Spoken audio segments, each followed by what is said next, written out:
Hi, and welcome to AGN Media's Green White Checkered, brought to you by McGavick Nissan and Jack Sizemore's Travelland. I'm your host, Kerry Varnado, and as always, these are my colleagues, Jacob Mayer and Terrence Hunley. And let's start things off with Garage Talk.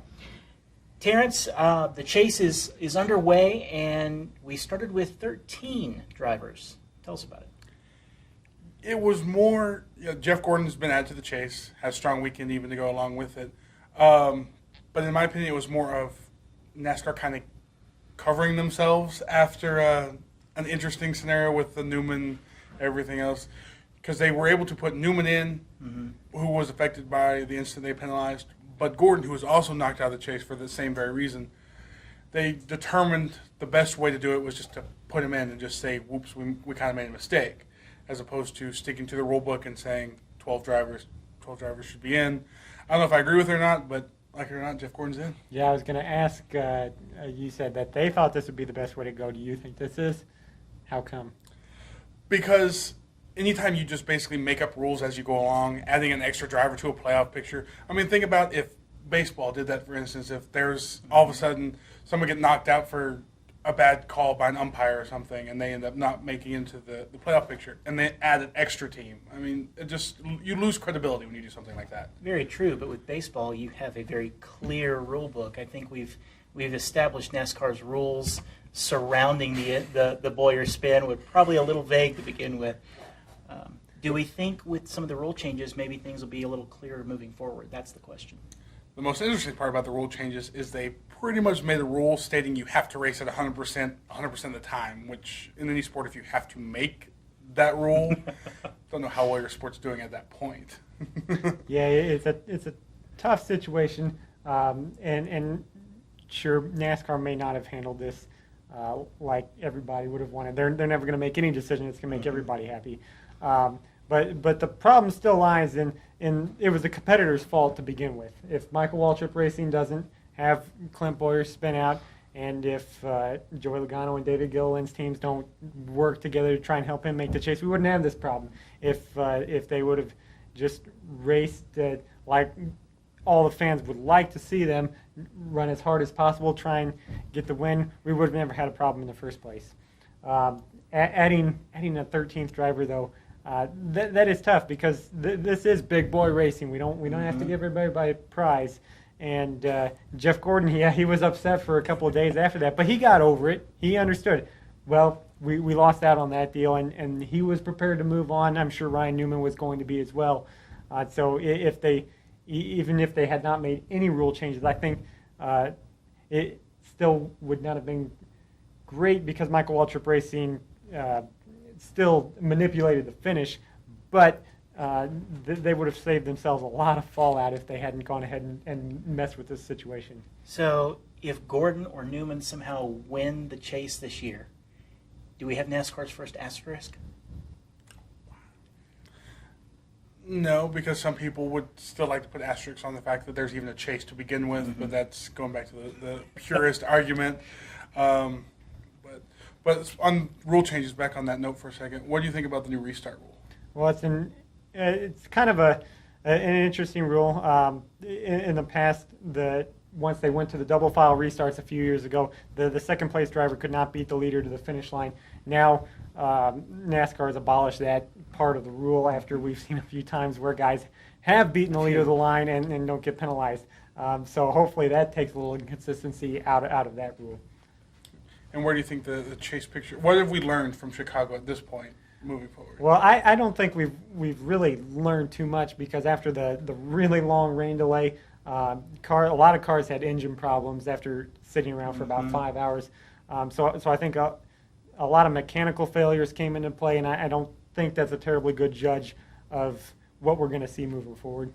On that note, is it too early? Because in my opinion, there are two drivers who I think may be out of the chase at this point due to those mechanical failures you're talking about, and Dale Earnson Jr. and Joey Logano. Do you think it's too early to call them out? But at over 50 points, it's still quite a ways to go. You think they're done, right? Yes. I think it's going to be tough for Dale Earnhardt Jr.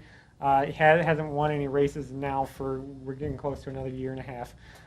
So that team's going to have to step up its performance. Joey Logano, I think, still has a chance because he was fast at Chicago. He's been in contention to win races, won at Michigan in August. I think if he gets on a roll, he's going to have to do it quickly. But I think he can still get back into this picture because this new point system does make it easier, I think, to get back in contention. Very interesting. All right, well, we'll talk more about New Hampshire, how things will shake out when we come back.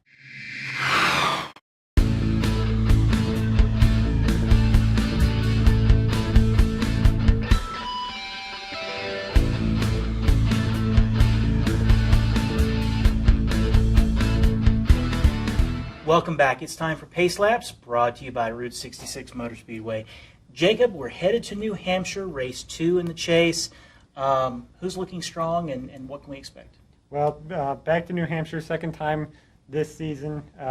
Saw Brian Vickers win there back in the summer, but it was really hard to pass during that race. It was pretty much just more or less a parade around the track, other than the pit stops. Parade. Yeah. So I think we might see a little bit better race this week coming up because the chase is involved. Those chase drivers are going to have to run well. I think they might push the issue a little bit. I think we're going to see a bunch of chase drivers up towards the front. What do you think? Still different. Even watching last week, you see the top 10 drivers, and of the top 10, 8 were chase drivers at one point, and I think even at one point maybe they were all up there, just all hit or miss. They're always going to be Chase up front. drivers, Yes, their game. And this week will be no different. And I think it'll be more of a Hendrick crew stepping up this week. New Hampshire's always been a strong track for them. And so I'm actually going to go with the guy we talked about a lot today, Jeff Gordon, to hopefully kind of win and maybe put get a run off on maybe getting the asterisk by his name. Yeah, it surely spark a little bit more controversy if he goes out and wins. I'm going to take the guy that seemingly wins almost every chase race, Jimmy Johnson. This is a race he had a few issues on pit road in Chicago in the first race, but he drove from 19th to 3rd in one green flag run. At one point, just had an absolute dominant car. Mm-hmm. I think you're going to come out to New Hampshire, and he's going to kind of run away with this one. Absolutely. All right. Well, we'll look ahead to some local racing action when we come back.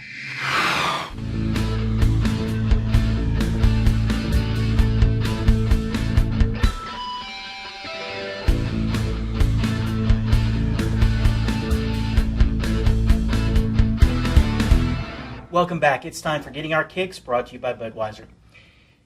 Jacob, as we head into the final week, the championships at Route 66 Motor Speedway, who did you spend some time with this week? Well, we've talked a lot about points today. We've actually got a really close points battle in the street stock class at Route 66. The top 3 drivers are separated by about 25 points.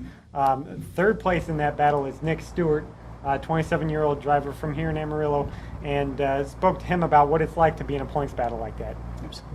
Name's Nick Stewart, 27 years old, drive street stocks at Route 66 Motor Speedway. All right, how's your season been going? So far pretty good. We're setting 3rd in points, 10 points out of the lead. Had kind of a rough week last week, but I think we'll make up for it this week. And how does the racing change whenever you're involved in a tight points battle like that? Changes quite a bit. You're actually sitting there counting points every race, wanting to know where everybody finishes and stuff like that. And kind of the fun of it kind of starts going away slowly but surely. So does it change your approach when you're actually out on the racetrack? You think about the implications? You think about every move every time, no matter what. You won't want to take yourself and put yourself out of the race. You want to try to finish the race every week just to be consistent, to be there at the end, no matter what. And how long have you been racing out here? Been racing out here since 2005. Been racing since 1992. Been racing over 20 years. What is it about racing that you like? One thing, my dad started running in '74, and I just picked up from there. And it's just such an adrenaline rush. I just love it every week. And racing in this series being so competitive, what is that like? How would you describe the competition? Competition is fierce, week in, week out. One little mistake and it can cost you the race. If you're leading, you make a mistake on the track, someone's going to pass you, and it's just time being win.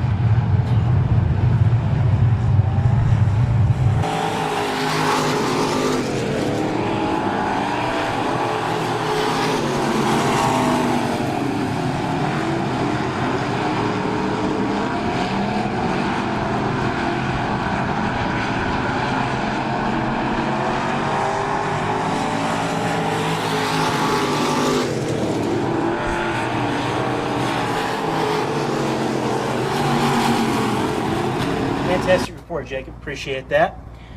All right, everyone, that's all we have for this week. Want to thank you all for watching. Hope you enjoyed this week's chase race. And until next week, stay tuned, have fun, and keep racing.